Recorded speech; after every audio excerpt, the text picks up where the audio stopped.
today's topic is going to be the best show I played and the worst show I played. And this is from a drummer's perspective. Best show is pretty easy, stands out more than any of the others.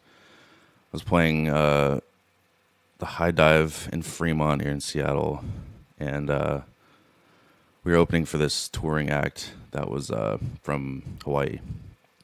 Really cool dudes, really genuine guys. So we opened the show for them. I already loved it. I loved opening shows because you kind of get the stressful stuff out of the way, and then you get to chill and like kind of party and have some drinks or whatever. So I always loved opening. Only headlined a few times, but it was kind of hard to like chill and kind of watch everybody party after they play. I don't know. I never liked playing last. It was never something that I was really too into. Anyways, we opened for these guys. It's already kind of like a good energy in the crowd, kind of filling up too, like as we were setting up. And that's another like super stressful thing coming from a drumming perspective that not a lot of people think about is like you have the most pieces of gear out of the entire band. You have your stands, you have your cymbals, you have your drums, you have all your pedals and your little, all your just like accessories. And so it takes you a while to set up. At least it did for me. I wasn't very quick at it.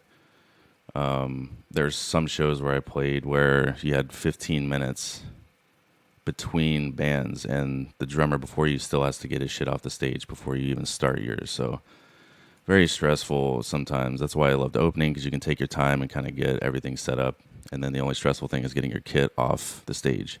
But luckily, the headlining band that night backlined for us, which means they provided all the gear. The kit was already there. All I had to do was throw my cymbals on there. So we start playing, start our set. We had kind of like a Aladdin-ish tune to start out with, which was cool, kind of like a chill, dancey kind of thing. And then from that track, we dropped into like it was a reggae band. It was like a reggae hip-hop band. We kind of dropped into our like reggae thing. Like the second song was just like hit it hard. And then every single person, I'll never forget this, like every single person in the crowd started dancing like at the same time. It was such like a rush of like energy, I guess. And like being a live musician, like that's what you're kind of feeding off of, at least me, especially as a drummer, because if people aren't feeling it, I'm gonna think that it's my fault, because like you have control over the feel, you have control over like the energy. Like it's a lot of that's on you. Like you're driving the truck, you're driving the bus, as some people would say. So yeah, we start playing. Energy just like lights, the whole place just like lights up in my eyes. And that was one of the times where I felt like I was kind of levitating above my kit as I was playing the set. Kind of like one of those out of body experiences. I don't know, maybe some people that have played live experience the same thing, but that was pretty cool. Great show. We partied with those guys, hung out after. It was really cool. Couple stories for the worst. Probably the worst ever was at this place called the Skylark in West Seattle. And the worst thing about that place was like the spot where you load in was like a basement, and then you had to go up the stairs to set your stuff up. And this was like just short of like a 90-degree angle, it felt like, especially with like heavy drums and stuff. So kind of ate shit a couple times trying to get up the stairs. Luckily, none of my drums got fucked up, but went up there, kind of, started to set up, and then we found out the opening band had not shown up. It was like a solo act or something. They didn't show up, so they were like, would you guys mind playing like an hour and a half, hour 45 show? And we're like, yeah, fuck it. Like we had just started playing shows at that point as a band, so we just took any opportunity we had. We didn't have that much material, which was like the biggest kind of like the shittiest thing about it. We had maybe like an hour's worth of material, so we just had to like jam kind of the last 30 or 45 minutes. The worst part of that show was like the opposite of the best show I played, which is like the energy was terrible. People were talking shit in the crowd. There was probably like 4 or 5 people maybe besides the staff at the place. Just terrible, terrible energy. People like screaming shit, talking shit to me and like everyone in my band while we were on stage. Just a terrible show. And like the band that played after us was like these super douchey, like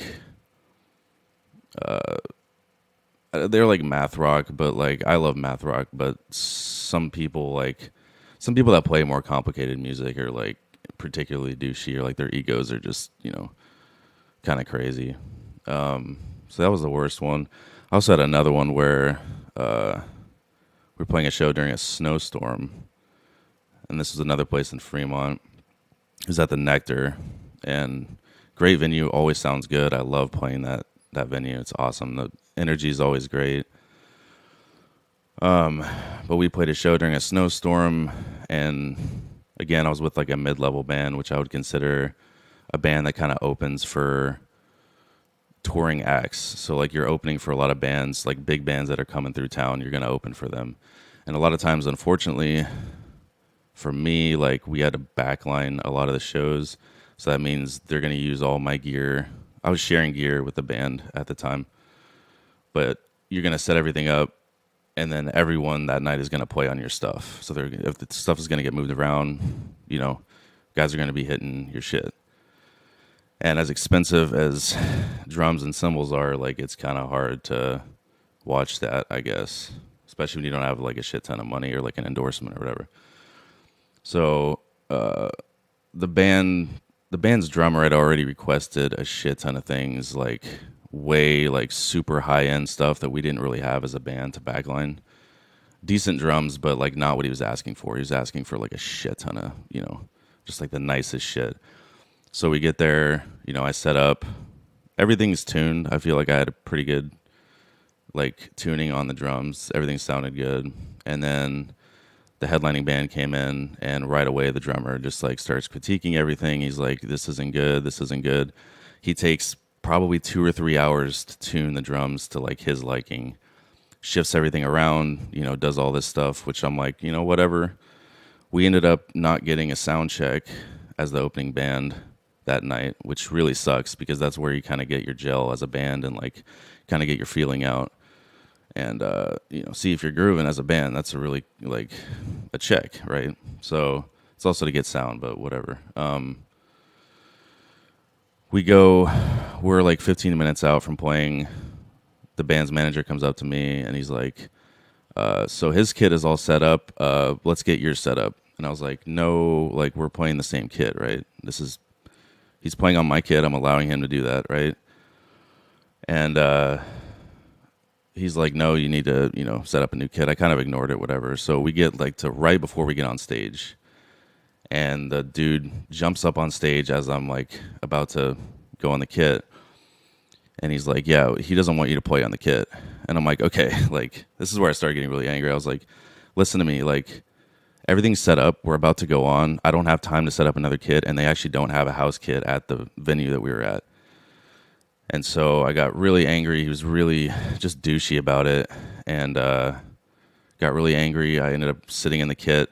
This guy had the most fucked up setup I've ever seen in my life. It was so bad. Everything was like kind of like strapped down, and there was very little room for anything. Like the bass drum pedal, I remember like getting caught during the set, like my foot, and like having to readjust it. It was a terrible setup, and I really bent over backwards to make that work. I also like moved a cymbal right before he went on, and he was like, no, don't touch anything. And I was like, hey man, I'm going to put it back. Like it was the worst thing ever. It's probably the most angry I've ever been in my entire life, but also like probably the best set I've ever played in my life as well. Like I crushed that set. I feel like I played particularly well that night because I was so angry, I guess. I don't know. But yeah, so those are like a couple stories from kind of the best and worst as far as gigs go as a drummer. So smash that like button, subscribe. I'm going to try to come up with another topic for the next one. Peace out, guys.